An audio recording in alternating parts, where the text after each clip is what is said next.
If you're here already, that means you're an early bird. Right on time, I should say. Good evening. Good evening. I'm going to wait till I hear the little ding on my phone. That lets me know that we're live in all areas. Hope you all had a great weekend. It was Father's Day weekend. It was Juneteenth weekend. I know there were a lot of Pride festivals.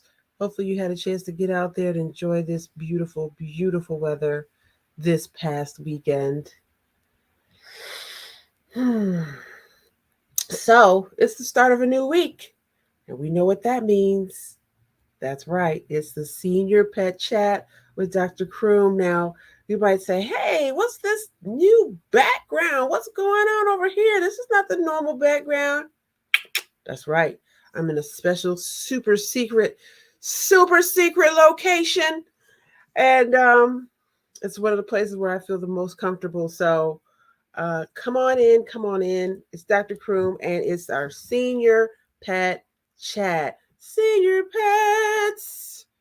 All right, let me pull up on the page so that I can see your comments in the chat. Last week, I know that I had a little difficulty with the comments in the chat. People were just commenting away.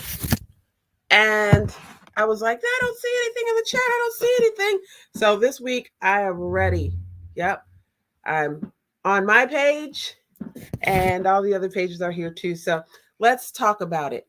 If you're here joining me and you have a senior pet, go ahead and put that pet's name and breed right there in the chat so that we can talk about it. Today, we're going to talk about not only the fluffy and furry senior pets, right?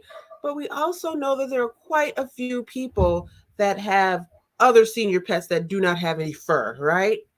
Who can name some of the pets that people may have? We're talking about mostly right now here in the United States. We know that the majority of pet owners do have dogs and cats, but there's some other ones as well that need specialized care as they become seniors. So definitely feel free to put into the chat what you know.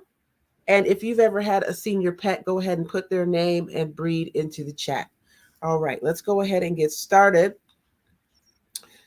This week, I want to discuss, because I don't want anyone to be under the mistaken assumption that we only do small animal, dog and cat. We also do reptiles. We do work with chickens, small farm animals, and things like that.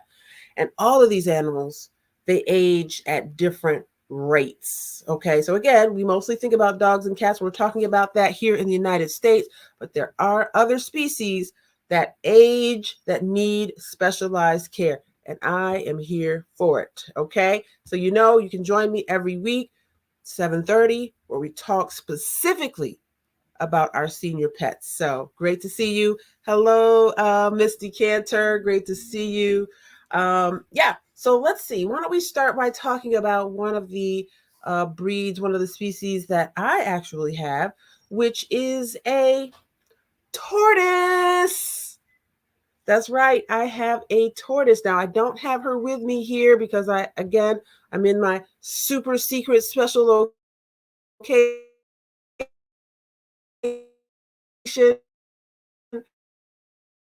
Hello, Dika. Good to see you. So I have gonna get a chance to meet her soon.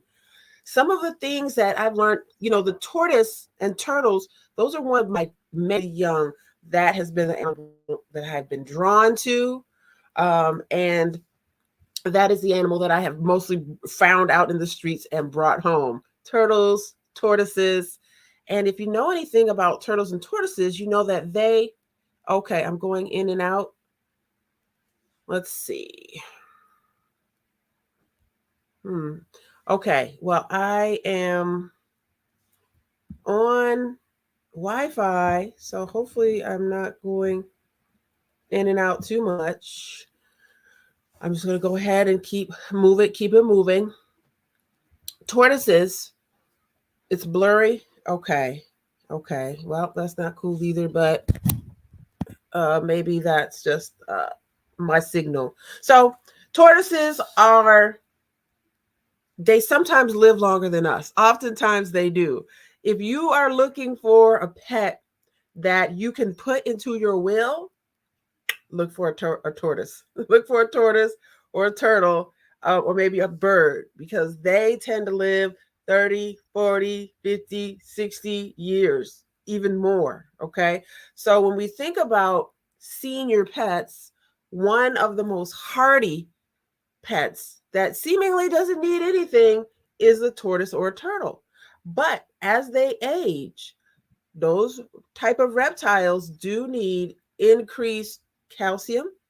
So even as we're feeding my tortoise now, and she's younger, um, I do sprinkle some calcium on her food, on her leaves sometimes, so that she can get that calcium that she needs. But as they get older, oftentimes they eat less, and so we still need to make sure that they get that right amount of calcium for their bones and all of that. So again, we're talking about tortoises and turtles and what they need specifically for uh, as they age. Also, I mentioned birds. Let's see. Speaking of birds, thank you, Ms. Rajashar. Today is National American Eagle Day. National American Eagle Day. And we know that these big raptor-like birds, they can live a very long time. Macaws, parrots, and then also the raptors, they live for a long time. And I think one of the reasons for that is because, as you know, birds, when you look at them closely, their legs and some other aspects of their bodies are similar to reptiles, right? They got the scales and things like that. So I think it's not a far stretch to say, in the evolutionary side of things, that birds and reptiles, they tend to live longer overall. They're the animals that you can maybe put in your will instead of, having to use, for instance, our last wishes service, which is a service that we do in the mobile veterinary clinic, where when it's your pet's time, then we come out and help with that. But with reptiles and with birds, we may be sharing your eulogy before theirs. And I mean, I'm not saying that to be morbid or anything, but just a little joke, because some of these animals live a long, long time. So calcium, we know that's a mineral that animals tend to need more of as they get older. A lot of times, senior pets' absorption is less active as it was when they were younger. Their guts have been beaten up over the years from a variety of toxins and different foods and whatever the case may be. A lot of times reptiles, they can sometimes pick up rocks and gravel and other things. So their GI system is going to be a little messed up too. So we want to keep that in mind as far as absorption and senior pets. Okay. Now, if anybody has any questions, I don't see any comments yet in the chat about your senior pets. If you have a senior pet, I sure would love to see what kind you have and what their name is and how old they are. And if you have any questions at all about senior care, please feel free to go ahead and put that in the chat as well. In the meantime, let's move on to another type of animal. Let's see who else is outside of the normal realm of cats and dogs, right? That's what we always focus on. What about fish? Do fish get to be senior citizens?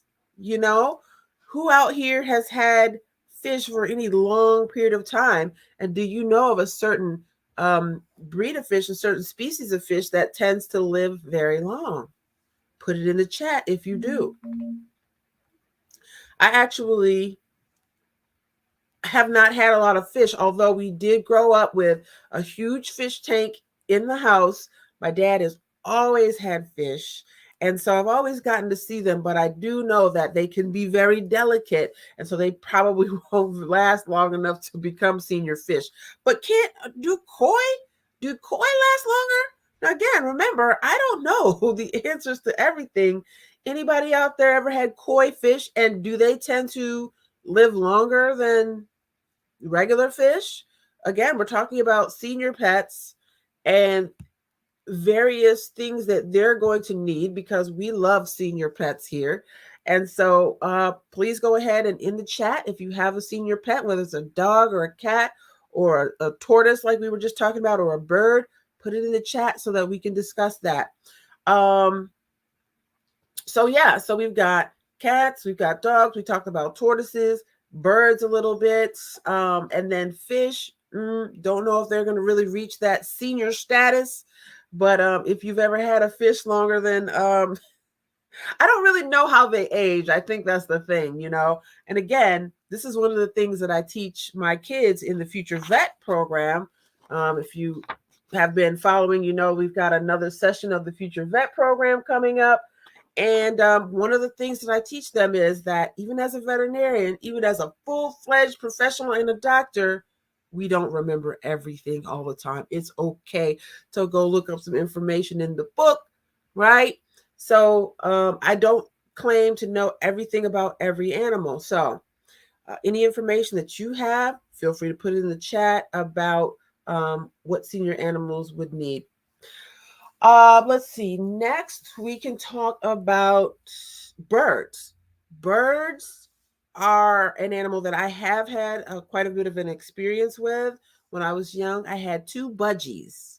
Who knows what the common name for budgies is? Put it in the chat if you know. What's the common name for a budgie type of bird? A budgie, budgier, I think it's called budgerarier.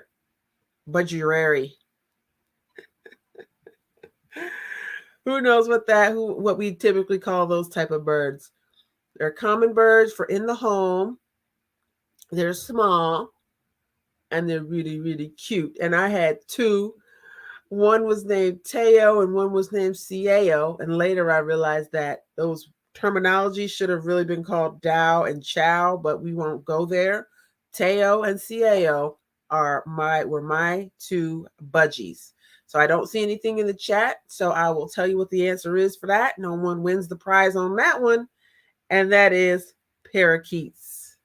Parakeets. That's right. Also known as budgies. These birds are super cute, friendly, and easy to be trained. They do kick up a lot of seed and poo, and you know they can be messy just like any bird. That's one of the reasons you may or may not want birds. But like I said, macaws, parrots, these larger birds, they tend to live for a very long time, like 30 years plus. Okay, so with the senior pets, with them, you want to make sure that their gut, which is different than ours, you know, they have a crop and a gizzard and and it's kind of like rocks can roll around in there to mush everything up. So you want to make sure that their digestive system has enough calcium and has enough roughage to keep everything going through on those birds as they get older. Also, you know, their beaks grow and can get chafed down. So you actually want to make sure that it is shaved down a little bit. Give them some items in their bird cage to gnaw on. A lot of times they'll have these little what is it? I think they're made out of like cuttlefish or something a little hard that they can chew on and kind of trim that beak down a little bit, because that beak in birds, whether they're senior or younger, can be deadly. Okay, so senior birds, another good option for if you want to have a pet that lives longer. Maybe you're raising a child and you want to say, you know what, I want to, an animal that's going to last for a long time and not, get them when they're 10 and then when they're 15, it's time for a last wishes service because it's a dog or a cat. And that's just all a part of it too. Americans are still going to be getting probably the majority of dogs and cats and just going through it, knowing that they're not going to last as long as we typically. So keep that in mind. So far, we've talked about turtles and tortoises. They can last quite a while. You may want to try starting out with one of those pets for your kid or for yourself. We said birds also can live for 30, 40 years. And one topic that we actually talked about just this past week in the Three Wise Pet Pros is we talked about monkeys and primates. And they also can live 20, 30 years routinely. Of course, we already said not the best pet, but monkeys do live a little bit longer. So let's see what we have over here in the chat. Hey there, Mr. Jackson. How you doing, sir? Hey, hey, hey. I'm hoping that my Wi-Fi is doing good. I hope that everyone can see me clearly. Today we are talking about senior pets of all types. Typically, we focus on cats and dogs because that's the majority of what American pet owners have. But we know, just like I have a tortoise, just like I have a gecko, right? In addition to my dog, same thing for a lot of pet owners out there. They need to know that there's a resource for them right here, the Senior Pet Chat, for information about your senior pet. So now let's see. Geckos. I've got a gecko. Her name is Lucy. You've met her before. And as they age, they also need an increase of calcium. They I think I want to say they might eat less too as they get older. They just don't eat quite as much. And so you want to be very observant of to make sure that they get those correct nutrients in. Okay? So again, some of these topics are ones that we go over in the Future Vet course. So keep that in mind. If you go to drcroom.com and you have a student who is interested in the paid course of my Future Vet, you go right to drcroom.com, and inside the store you will find the information about the course. It's very exciting. You don't want to miss it. drcroom.com. All right. So I don't see any comments yet. I don't see any information from anyone about senior pets that they have. Feel free to drop a question in the chat if you do. All right. So now let's talk a little bit about the dogs and cats too, because we don't want to avoid talking about dogs and cats just because we're talking about other exotic animals too, because even within the canine and feline world, there are quote unquote exotic breeds within that, right?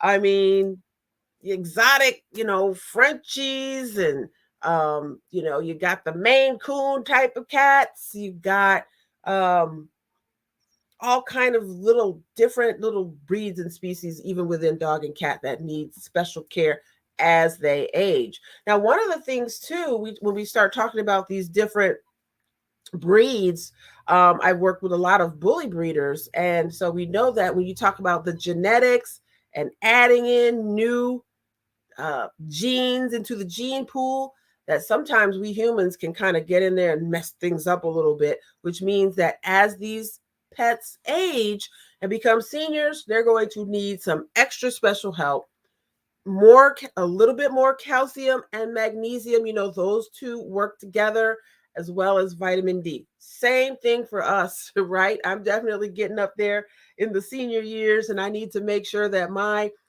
calcium, magnesium, and vitamin D are all working well. Really, really important to not only to the calcium in your bones, because if we don't have enough calcium that we're taking in through our green leafy vegetables, right? We know that's the number one way, the best way to get calcium in. It's really not milk. We've been fed a bill of goods. That is milk.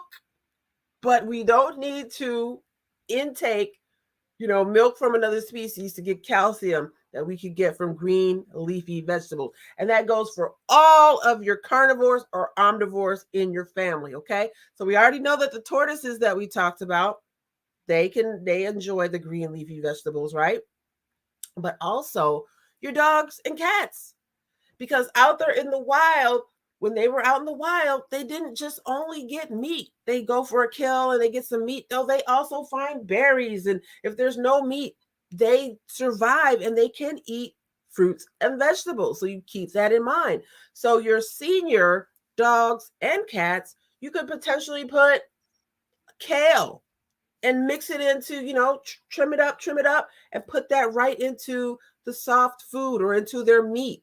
so that they're getting it. They don't even know that they're getting it. And as they age, that calcium is going to help them prevent, just like in humans, fractures, um, inflammation in the joints, all that stuff is really, really great. Okay. So we want to be very aware when we talk about these breeds that we've come in and changed their genetics as humans. We want to make sure that we're giving them their calcium and all those other minerals and vitamins. Now, for the dogs and cats, with me being a holistic vet, I've got something for them, specifically for the dogs, the senior dogs that need those vitamins and minerals that they may be lacking, especially if they're only getting kibble.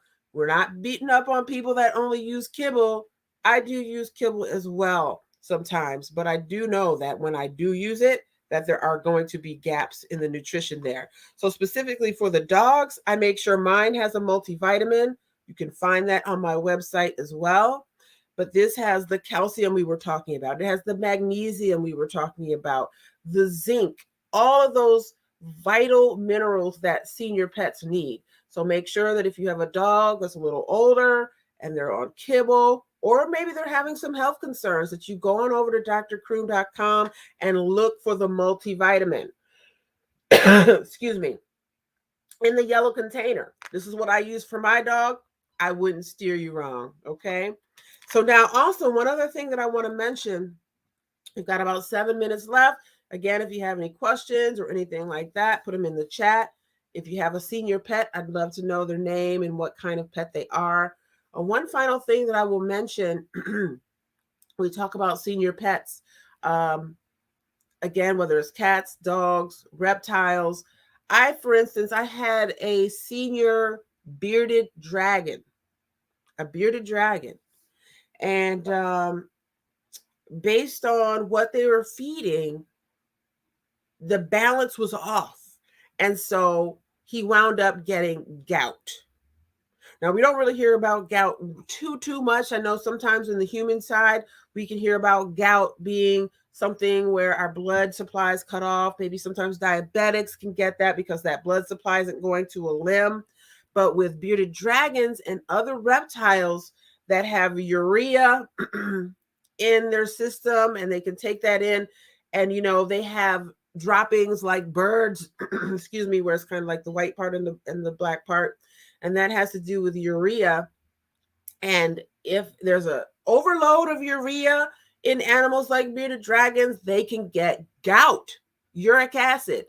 And that goes into their little fingers and stuff. It causes inflammation. It causes pain. So you want to be on top of that for your senior reptiles. You want to be on top of that for your other animals as well. So now for those of you who have cats, something that I have in my arsenal for my senior cats is spirulina dental chews.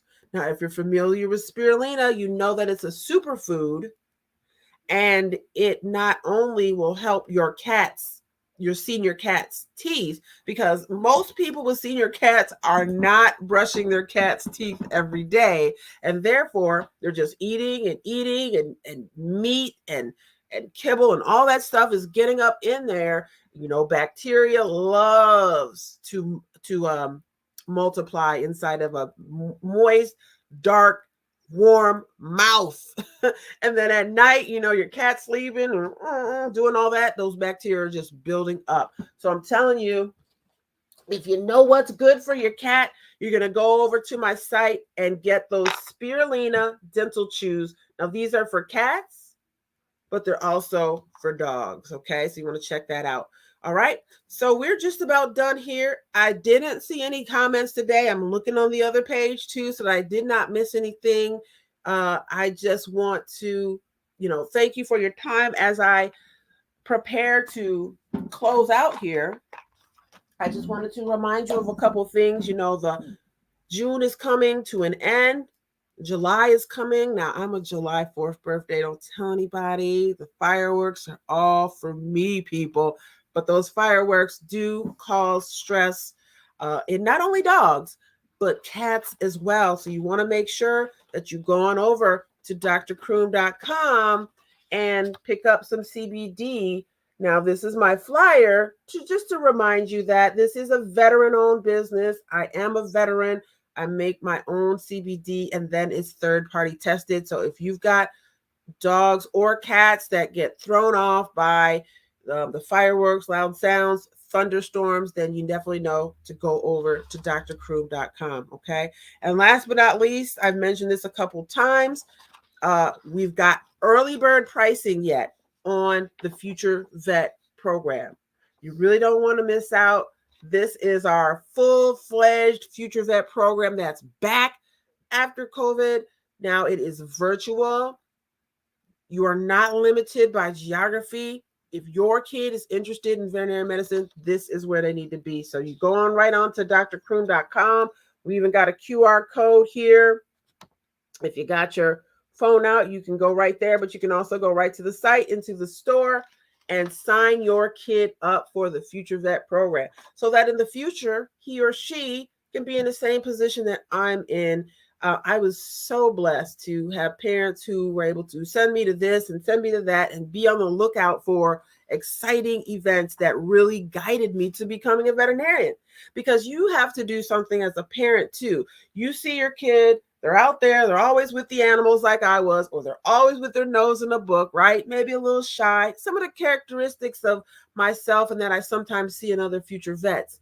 Now you have to add that next step in. They're telling you in their words and actions that they love animals and that they want to work with them. Now it's your responsibility to guide them to the Future Veterinarian program so that they can meet with a real veterinarian, an Army veterinarian, and a businesswoman. So it's 8 o'clock now. I want to thank you all for joining me. If you're watching this on the replay, go ahead and put hashtag replay in the chat so that I know that you're there. And just keep in mind that I'll be here every week, every Monday night. So, you can observe and listen to some of the thoughts that I have about senior pets, but you could also jump on in. I really have the most fun when I have engagement from my audience. I didn't get any comments this time, and that's okay, but it's always much more fun. Plus, I sometimes have giveaways. And when people are, giving me that engagement and giving me what I'm asking for, I'm going to just throw out some freebies, okay? So you never know what you might miss by not giving me some feedback. I need it. I thrive on it, people. All right. So I will see you all next Monday night, where we'll talk about another topic on senior pets and how to help them live their best life, because they deserve that, don't they? All right. Take care and see you next week.